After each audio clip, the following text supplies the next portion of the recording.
ఇటువైపు భగవద్గీతలోని చెప్తా శ్లోకాలు కొన్ని చెప్తున్నారు. సెక్షన్ల గురించి మీకు లా చేశారు కాబట్టి మిమ్మల్ని అడిగితే క్లారిటీ ఖచ్చితంగా వస్తుంది. అసలు ఏం చెప్తుంది? ఖచ్చితంగా స్వతంత్రంగా ఐపీసీ ప్రకటించుకోవచ్చు 43 అంటారా? రాజశేఖర్ గారు ఐపీసీ 43 ఇప్పుడేమో బిఎన్ఎస్ చట్టం బిఎన్ఎస్ పేరు ఎస్. మారింది అంతే తప్ప సెక్షన్లు మారినాయి అంతే తప్ప ఆ విషయం సారం అదే. ఈ రెండు ఏం చెప్తున్నాయంటే అంతకుముందు ఒక మాట రెండు ఏం చెప్తున్నాయి చెప్పే ముందు మునివాహన సేవ గురించి చెప్తాను. ఎందుకంటే దాని ప్రాసెస్ అని చెప్పి అక్కడికి వస్తాను. Yes yes. మునివాహన సేవ ఆలోచన ఎందుకు వచ్చింది రంగరాజన్ గారికి అంటే ఒక సమావేశం దళిత సమావేశానికి వెళ్ళిండ్రట ఆయన. హిందూ మతంలో అసమానతలు లేవు, అందరూ ఒకటే, బ్రహ్మం ఒకటే, అసలు నిజంగా చెప్పాలంటే ఇవన్నీ కూడా మధ్యన సృష్టించినవి.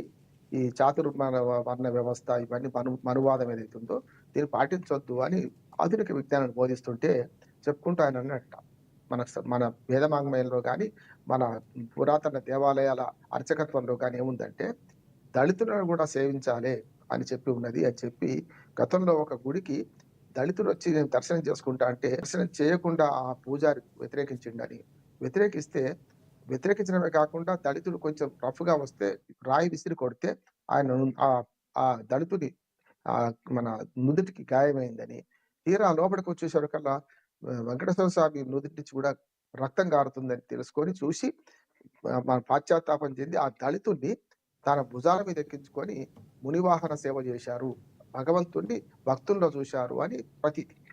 సేమ్ అది చెప్తుంటే చాలా మంది దళితులు అడిగారట, మీరైతే అదేమో ఎప్పుడో చెప్తున్నారు, ఆధునిక కాలం కాదు, ఆనాటి కాలం వేరు, ఈనాటి కాలంలో మనుస్మృతి నడుస్తున్నది, చాతుర్వర్ణ వ్యవస్థ నడుస్తున్నది, దీని సంగతి మీరైతే చేస్తారా అన్నట. అవును ఎందుకు చేయకూడదు అని అనిపించి ఇదే రంగరాజన్ గారు ఆనాడు చాలా రోజుల క్రితం వార్తలు చాలా వచ్చింది, మనం మర్చిపోతున్నాం. ఇప్పుడు ఏమందంటే వీరరాఘవరెడ్డి ఒక రకంగా చెప్పాలంటే దుర్మార్గమైన పని చేసి కూడా మంచి వాళ్ళని బయటకు తెచ్చిండనుకున్నాడు.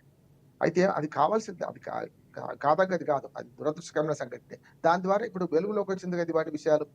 ఆనాడు ఒక 10 ఏళ్ల క్రితం అనుకుంటాను ఆయన రంగరాజన్ గారు ఒక దళితుణ్ణి, ఆదిత్య అనే దళితుణ్ణి, వికారాబాద్ జిల్లా మన మహబూబ్నగర్ జిల్లాకు చెందిన దళితుణ్ణి తన భుజాల మీద ఎక్కించుకొని మునివాహన సేవ ఆధునికంగా ఇవాళ చేసిండు ఆయన. అంటే ఎంత గొప్పతనం చూసుకోండి. ఇక న్యాయవాదిగా నన్ను అడిగిన ప్రశ్నకు జవాబు చెప్తాను.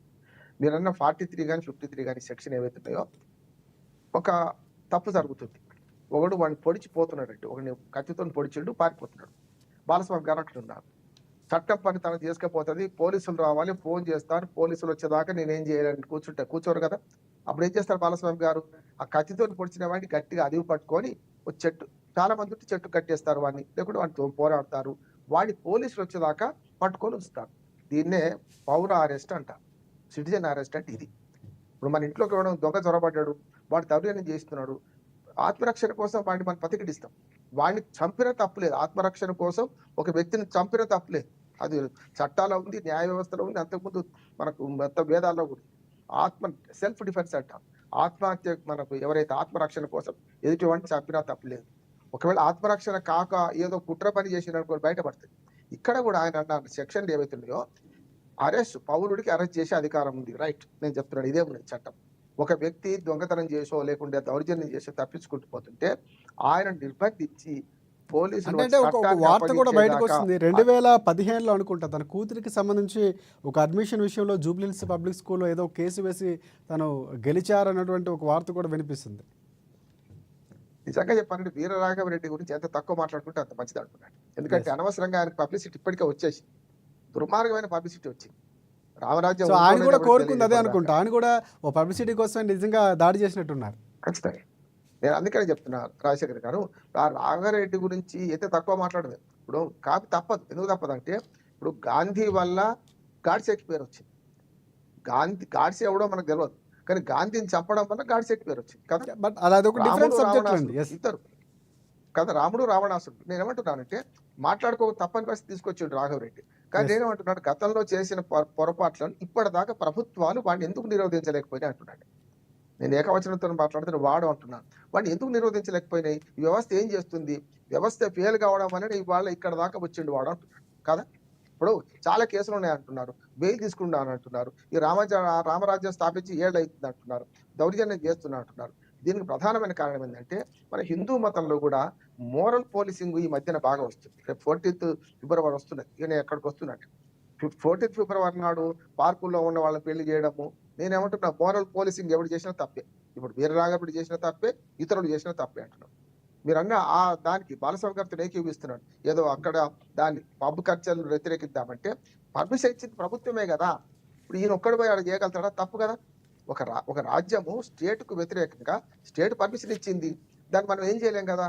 దాన్ని ఏం చేయాలి మనం? ధర్మపన్నాలు చెప్పి ప్రజల్ని అటువైపు పోకుండా చూడాలి. అంటే వైన్ షాప్ ఉందని ప్రతి వాడు వైన్ షాప్‌లో మద్యం కొనుక్కొని తాగుతున్నాడా? మనం మారాలి మొట్టమొదట. మనం వైన్ తాగడం తప్పు అనుకున్నాడు అక్కడికి పోడు. రైట్. మాంసం రైట్. తినొద్దు అనుకుంటాడు అనుకోండి. అక్కడికి పోడు. వద్దన్నా పోడు. అటువైపు చూడడు. కనుక మనము ప్రజలను దాని దృష్టి నుంచి మళ్లించే ప్రయత్నం చేద్దామా? జరిగిన వ్యవస్థలో మనం జోక్యం చేసుకుందాం. అంటే మోరల్ పోలీసింగ్ అనేది ఇప్పుడు మిగతా ఏ మతాలు, ఏ సంఘాలు చెప్పినా తప్పే అంటున్నారు. క్రిస్టియన్ సంఘాలు చెప్పినా తప్పే, హిందూ సంఘాలు చెప్పినా తప్పే. జరుగుతుంది అదే. ఇవాళ మనం ఎట్లా జీవించాలి? ఏం తినాలి? ఏమి తినొద్దు?